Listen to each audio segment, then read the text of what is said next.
Battle through the haven के पिछले episode में हमने देखा था मिस फेंग जो जियान के बॉडी को चेक कर रही थी, उसमें उसको कुछ नहीं मिलता है। जिसके बाद जियान फेंग जुनजी की ईगल में बैठ के तिनियान और मुकिन के साथ वहाँ से चला जाता है। रास्ते में जियान को कुछ होने लगता है, उसके हाथ में ग्रीन फ्लेम एक्टिवेट होता है, जिनसे इन लोगों को पता चलता है जियान उसके पास वो हेवन फिनिक्स डीमन ब्लड है। अब आगे एपिसोड स्टार्ट होती है और हम लोगों को मुकिन को दिखाया जाता है जो कि खुद भी एक एंशियंट ब्लड ट्राइब से आती है। वो जियान के ग्रीन फ्लेम के अंदर एंशियंट फिनिक्स एसेंस ब्लड की 3 ड्रॉपलेट देखती है। मुकिन इसलिए भी इतना ज्यादा शॉक्ड हो गया है क्योंकि ये जो जियान के पास ये 3 ड्रॉपलेट दिख रही है वो कोई मामूली हेवन डिमन फिनिक्स ट्राइब का मेंबर का नहीं है। जिस मेंबर का है वो अपने जिंदा समय में 1000 लेवल पर था। दोस्तों ये 3 ड्रॉपलेट्स इतने ज्यादा स्ट्रॉन्ग है कि मुकिन जो खुद इतने ज्यादा पावरफुल मिस्टिकल बर्ड ट्राइब से बिलोंग करती है वो भी इस लेवल के पावरफुल ब्लड एसेंस को रिफाइन नहीं कर सकती है। यहाँ पर दोस्तों फेंग जुनजी की भी फेस का रिएक्शन चेंज हो गया है। मुकिन के वर्ड्स बहुत ही ज्यादा डरावने हैं। फेंग जुनजी भी कहने लगते हैं एक 1000 ग्लास का हेवन डिमन फिनिक्स मैं कह सकता हूँ ये जो स्ट्रेंथ का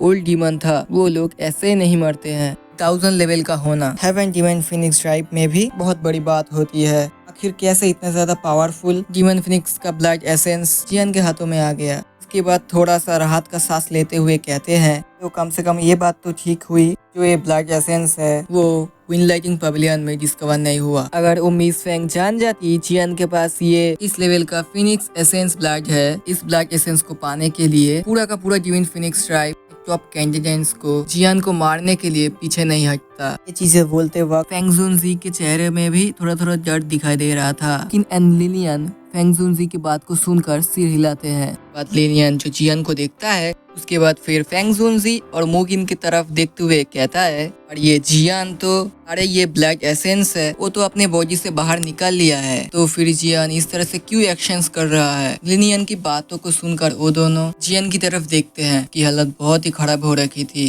लोग देखते हैं जियान का फेस पूरा रेड कलर का हो गया है, उसकी नसें बाहर निकल आई है, उसकी बॉडी का टेम्परेचर बहुत ही ज्यादा बढ़ गया है। फेंग जुनजी ये देखकर शॉक्ड होके कहते हैं जियान के पास एंशिएंट फिनिक्स एसेंस ब्लड के इन ड्रॉपलेट्स से ज्यादा ड्रॉपलेट्स है। जियान इतना स्ट्रगल कर रहा है, कल लग रहा है जैसे जियान ड्रॉप्स को अपने बॉडी से बाहर नहीं निकल पा रहा है। लिलियन ये सुनते ही घबराते हुए कहता है को क्या करना चाहिए। तब मुकिन बोलने लगता है ये जो एंशिएंट फिनिक्स एसेंस ब्लड है उसके अंदर में एक असली हेवन डिवाइन फिनिक्स ट्राइब का ब्लड लाइन होता है। ब्लड लाइन मतलब डीएनए, और इसी वजह से कोई ऑर्डिनरी पर्सन के लिए इन ड्रॉप्स को एब्जॉर्ब करना पूरी तरह से इम्पॉसिबल होता है। एक ह्यूमन बॉडी की बनावट और एक डिवाइन फिनिक्स ट्राइब की पीपल की बनावट पूरी तरह से अलग होती है। ह्यूमन बॉडी कमजोर होता है तो इन स्ट्रॉन्ग ब्लड को कभी भी हैंडल नहीं कर सकता है। हम लोगों को जियान की मदद करनी चाहिए। जियान की जान बचाने के लिए और सिर्फ एक ही रास्ता है, जियान को अपनी पूरी बॉडी से एंशिएंट फिनिक्स एसेंस ब्लड को बाहर निकालना होगा। फेंग जुनजी कहता है मैं देख सकता हूँ पिछली बार फेंग चिंग से बचने के लिए ये सारी एंशिएंट फिनिक्स एसेंस ब्लड को अपनी फ्लेम से मिला दिया था। 3 को तो बाहर निकाल दिया है और बाकी के जो बचे थे वो अब सारे के सारे सुयन के बॉडी के अंदर फैल गया है।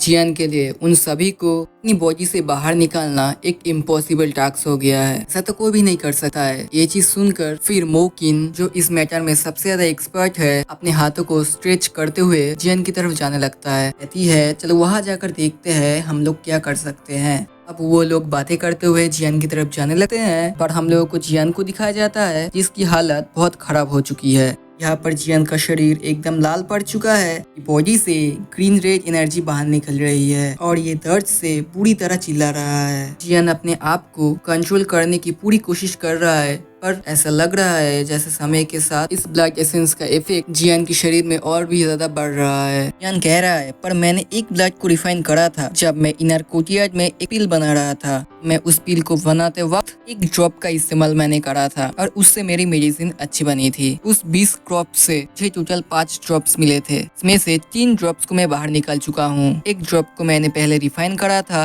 और मतलब एक ही ड्रॉप है जो मेरे बॉडी में इस तरह का तबाही मचा रहा है। विश्वास नहीं हो रहा है कि वो एक ड्रॉप मुझे इस तरह से प्रॉब्लम दे रहा है। जियान अपने माइंड को कंट्रोल करने की कोशिश कर रहा है, सोच रहा है वो क्या करे। एक ही तरीका बचा है, उसको अभी के अभी अपनी ब्लड्स को रिफाइन करना होगा। ये ब्लड्स उसके शरीर में रहे तो जियान दोबारा इससे नहीं बच पाएगा। इसलिए जियान इस रिफाइनिंग प्रोसेस को स्टार्ट करता है। सबसे पहले दोस्तों जियान अपने स्ट्रेंज फ्लेम को अपने बॉडी में हर नर्व से गुजरता है। के बाद हर एक नर्व से छोटे छोटे जो पार्टिकल्स है सभी को एक जगह गैदर करके बचा हुआ एक ड्रॉप था उसको जियान रिफॉर्म कर लेता है। जैसे ये ऐसा कर लेता है अब अपनी हेवेनली फ्लेम्स की ताकत से वो उसको रिफाइन करने लगता है। ये रिफाइन के दौरान जियान की नसें ऑलमोस्ट बाहर आने लगती है और हम लोग देखते हैं जियान के कुछ नसें फट रही होती है। जियान को तुरंत ही फील होता है कि इसको रिफाइन करने से उसकी ताकत बढ़ रही है और कुछ ही देर में उसको ये भी फील होता है कि इसके बाद जियान को बहुत ज्यादा तकलीफ हो रहा है। अब वो वहाँ पर एक ड्रॉप को रिफाइन करता है। अभी भी दोस्तों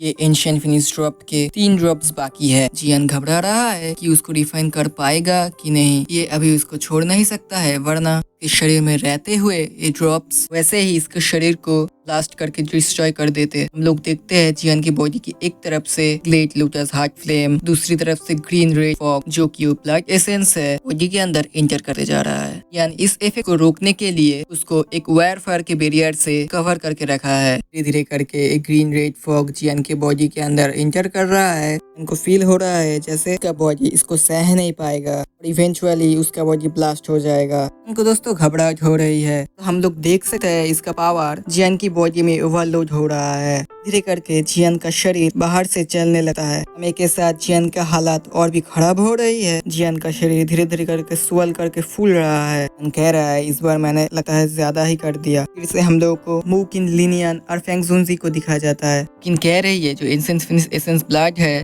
पर्सन के बॉडी के स्ट्रेंथ को ड्रास्टिकली इंक्रीज करता है। पर ये रिफाइन के दौरान अगर बॉडी इसको सह नहीं पाता है गारंटी वो एक्सप्लोर हो जाता है। लिनियन जियान को देखता है कि उसका बॉडी पूरा फूल गया है। किन कहता है लगता है बात सच हो रहा है, लगता है अब समय आ गया है कि जियान की शरीर ब्लास्ट हो जाए। जुनजी कहता है पर मैं ये नहीं होने दे सकता, मैं इसको किसी तरह से रोकना होगा। कंटिन्यू करा तो जियान मारा जाएगा। कहते हुए फेंग जुनजी जियान की तरफ जाने लगता है लेकिन मुकिन उसको रोक के कहती है नहीं, अगर आप इस बीच जियान की हेल्प करेंगे उनके अकॉर्डिंग कोई एक्सटर्नल एनर्जी जियान की बॉडी में एंटर करेगी तो जियान की बॉडी ब्लास्ट कर जाएगा। फेंग जुनजी ये बात सुनकर रुक जाता है। फेंग जुनजी कहते हैं हम लोग ऐसे चुप भी तो नहीं बैठ सकते हैं, अगर मैं नहीं गया तो जियान बाद में तो मारा ही जाएगा। इसे पता जियान के पास स्टार्ट प्रैक्टिस होगी, लोगों को जियान को और भी समय देना चाहिए। जिसके बाद फिर से जियान को ये लोग देखने लगते हैं लेकिन तभी अचानक से वो लोग देखते हैं जियान की आंखें खुलती है। देखते ही देखते जियान की बॉडी से ये बोन विंग्स बाहर निकलने लगती है। ऐसा लगता है ये जो बोन विंग्स है अब वो विंग्स उस ब्लड को एब्जॉर्ब कर रहे हैं। इसकी वजह से बोन विंग की लेंथ बढ़ रहा है। ये लोग ये देख के हैरान। और फिर दोस्तों इसी बात के साथ ये एपिसोड यहाँ पर खत्म हो जाता है। तो दोस्तों आई होप आपको वीडियो पसंद आया होगा। कैसा लगा कमेंट करके ज़रूर बताना। वीडियो को अभी तक लाइक नहीं किया हो तो लाइक कर देना। जिन लोगों ने इस चैनल को सब्सक्राइब नहीं किया है सब्सक्राइब कर देना ताकि जब भी वीडियो आए आपको पहले पता चल जाए। और मेरी वीडियो आपको पसंद आई है तो एक लाइक ज़रूर कर देना मेरे भाई। और मिलते हैं नेक्स्ट वीडियो में। Thanks for watching.